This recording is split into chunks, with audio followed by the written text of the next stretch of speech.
Boy, oh boy, Newsy, you a cranky little man. At Liberalism for Australia.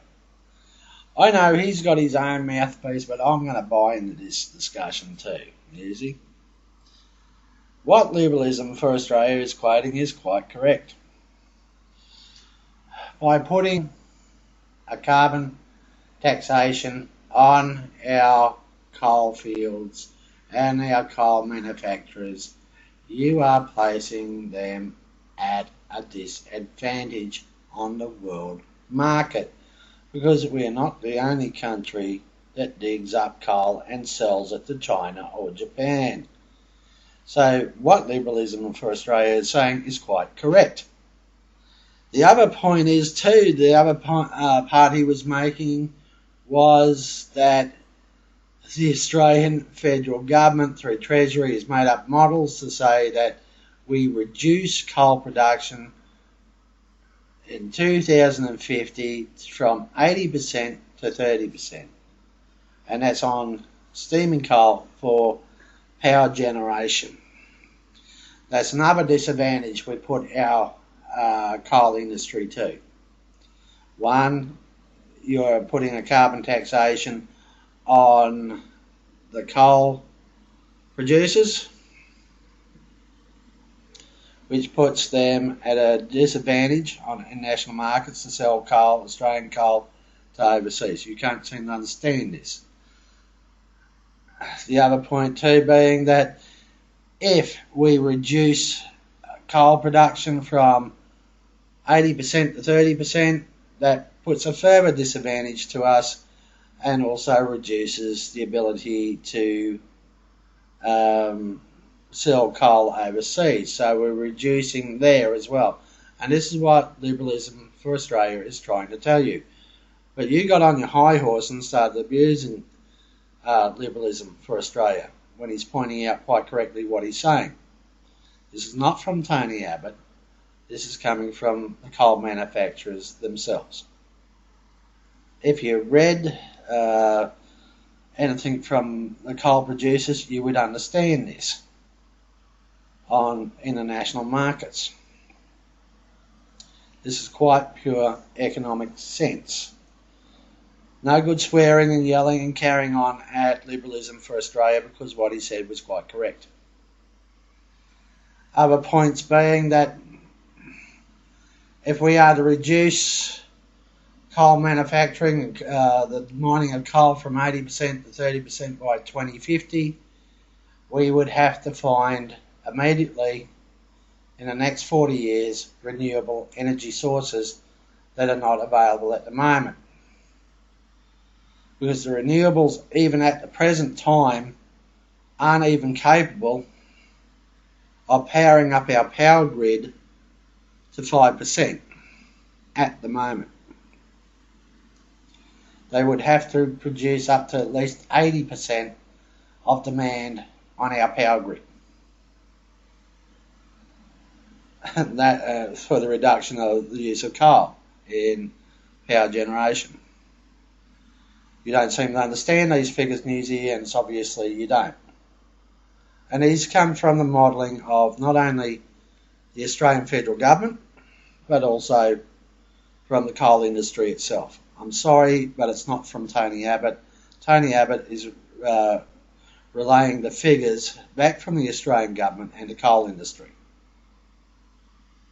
And yet you sit there and swear at Liberalism for Australia and say he's full of crap. No, mate, you are full of crap. Sorry, doesn't work that way. I like, for example, that I'm able to sit here and make a video using electricity to make the video, to power up my computer and so forth, to sit under my lights at home and able to go over to my wall and switch on the lights through the PowerPoint and so forth, the light switch, and have reliable energy there. So my lights come on, my computer works and the fridge works and all that sort of stuff. And at the moment, the only way we can do that is the use of power generation by coal in this country. We produce millions of tonnes, billions of tonnes of coal, particularly in Queensland, that we sell to Japan and China. And what Liberalism for Australia is saying is quite correct. Our biggest market on coal, for steaming coal for power generation, is Japan and China, and also that of India. And they also buy our coal too, music. And in particular, the Chinese have a very insatiable appetite for coal. They're producing more and more electricity for their country. They're replacing old electrical power plants with new power plants that still rely on coal generation to produce electricity.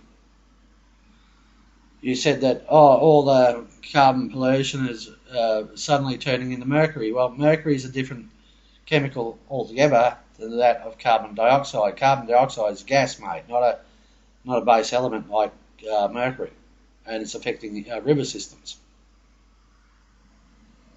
I'd like to find out where you get this idea that suddenly coal is full of mercury.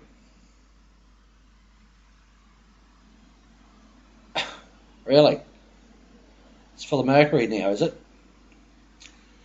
You would probably find with Chinese coal it's higher sulfur dioxide content than Queensland coal, which has a lower sulfur dioxide content, but that's not mercury, mate. Carbon dioxide and carbon is not mercury. So you're saying that suddenly it's affecting the fish. How so?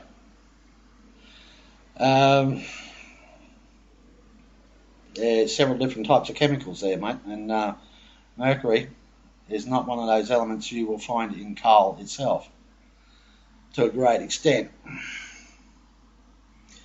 You'll probably find that there'd be more mercury coming from fertiliser than you would find from coal itself. If you said fertilisers, I'd probably agree with you, but no, you didn't. You said coal. So you're making coal into a villain again. And you're trying to link it up with increasing amount of mercury into our river systems. Really. That's a large leap of faith there, mate, I must admit. But you still hadn't addressed what Liberalism for Australia said. You were just more intent of swearing at him and carrying on like a loose goose again, mate. Why do you do that for? Then you said at the bottom of my video here, I've got a video of Paul Keating, the world's greatest tax cheat. Oh, I'm sorry, treasurer. Really, Paul Keating, talking about carbon taxation, the man that led us into a $96 billion deficit and debit that we had to pay off over 11 years. Yeah, thanks, mate. Really, really inspiring. Good on you, mate. Now, Musi, answer this question. By placing carbon taxation on coal, or the burning of fossil fuels, or 500 companies and blah, blah, blah, how is that going to reduce pollution or clean up the environment? And by your own figures, you were saying we're going to have an increase in population. So the demand of power generation will increase on its own. But the power generation becomes more expensive then, because now you've added carbon taxation. So how are you going to clean up the environment? And the renewables that we have currently are going to be not cost effective. And you recognise this and admit it as well, but you still abused liberalism for Australia. Now, mate, we'll go by the fact that, even to the fact that the models that the Australian government are using, and also the coal industry, reducing power generation by coal from 80% to 30% by the year 2050, is a reduction of the use of coal.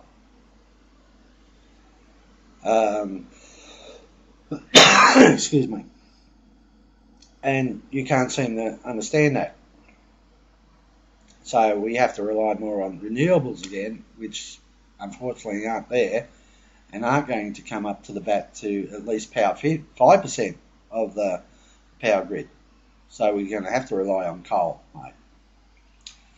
The other alternative, as John Howard said about reducing emissions several years back, was the introduction of nuclear power fission stations in Australia. I can hear your heart beating right now. You're going, oh no, not nuclear power. Yeah, well, that's the only way, mate. You don't like that idea, do you, mate? Because the renewables aren't going to cut it, mate.